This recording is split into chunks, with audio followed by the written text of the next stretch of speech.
Hello দর্শক, আসসালামু আলাইকুম। কেমন আছেন সবাই? আশা করি খুব ভালো আছেন। মিডিয়া গসিপ চ্যানেলে আপনাদের সবাইকে অনেক অনেক শুভেচ্ছা।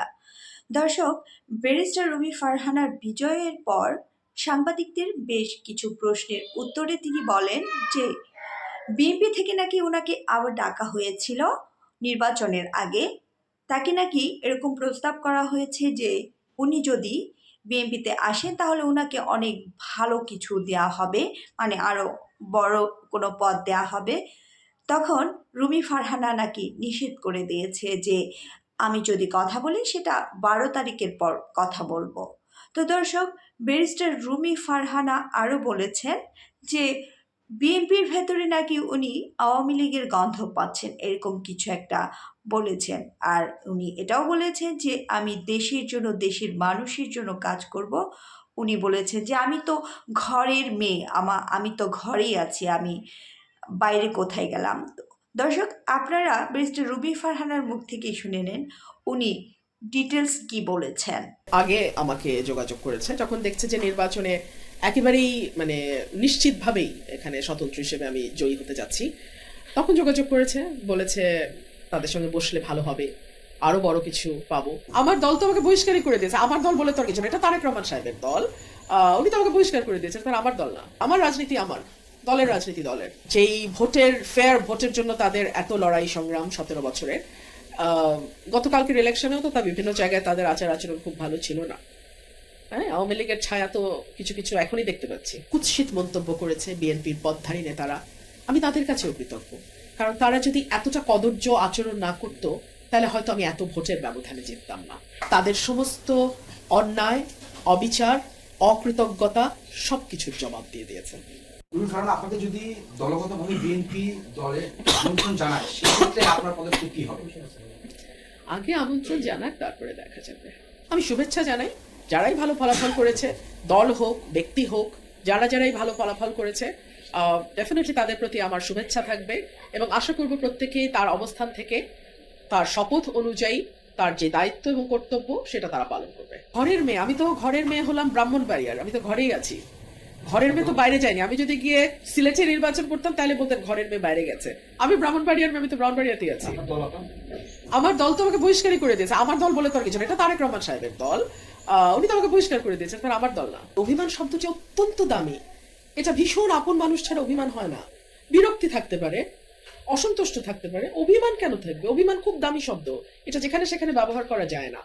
আর দলের ব্যাপারে আমার যেটা, হ্যাঁ, দলের আন্দোলন ছিল, সংগ্রাম ছিল ভোটের অধিকারের জন্য, আমাদের একটা ফ্রি ফেয়ার ইলেকশনের জন্য। সার্টেনলি সেই আন্দোলনে আমি শরীক ছিলাম, কিন্তু একই সঙ্গে দলের 18 মাসের কার্যক্রমে আমরা দেখেছি কি করে মানুষের কাছ থেকে পয়সা আদায় করা যায়, কি করে জুলুম করা যায়, কি করে জমি দখল করা যায়, ব্যবসা দখল করা যায়, বালুর ব্যবসা করা যায়, কি করে দুর্নীতি করে পয়সা কামানো যায়, কি করে রেন্ট সেকিং করা যায়, তদবিরবাজি করা যায়, কি করে চাঁদাবাজি করা যায়। এখন আপনি কি বলতে চান আমি ওগুলোর সঙ্গী হব? তা তো নয় নিশ্চয়ই। সিম্পল, আমার রাজনীতি আমার দলের রাজনীতি দলের। আমি আশা করব তারা 2001 থেকে 2006 যে ভুলগুলো করেছে তার রিপিটেশন তাদের হবে না। গত 1.5 বছর তারা মানুষের উপরে যে এরকম একটা নানান রকম ভাবে মানুষকে তারা বিরক্ত করেছে, সেইটা আর পুনরাবৃত্তি হবে না, এইটুকুই আমার আশা থাকবে।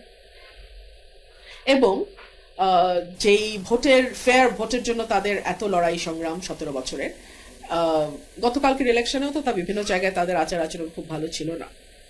হ্যাঁ, আওয়ামী লীগের ছায়া তো কিছু কিছু এখনই দেখতে পাচ্ছি। তো আশা করবো এগুলো কম হবে, থাকবে না। আমি আমার এলাকার সাধারণ মানুষের কাছে ভীষণভাবে ঋণী, আমি দায়বদ্ধ এবং আমার সমস্ত পরিকল্পনা এখন সরাইল আশুগঞ্জকে ঘিরে হবে। আমি যেটা করেছি আমি আমার দেশের জন্য করেছি, আমি দেশের মানুষের জন্য করেছি। 5ই আগস্টের আগে আপনি ভিডিও ফুটেজগুলো দেখবেন, একমাত্র নোন ফেস কোনো দল থেকে আপনি আমার চেহারা দেখেছেন। আমি 1 তারিখ, 2 তারিখ, 3 তারিখ, 4 তারিখ, 5 তারিখ 24 সাল অগস্ট মাস আমি মাঠে ছিলাম। এখনো ভিডিওগুলো আছে, সবার কাছে আছে। সো আমি যা করেছি আমার মানুষের জন্য করেছি, আমি ভবিষ্যতে যা করব আমার মানুষের জন্যই করব। দল থেকে আপনার সাথে এই মুহূর্তে যোগাযোগ করেছে কিনা বিএনপি থেকে?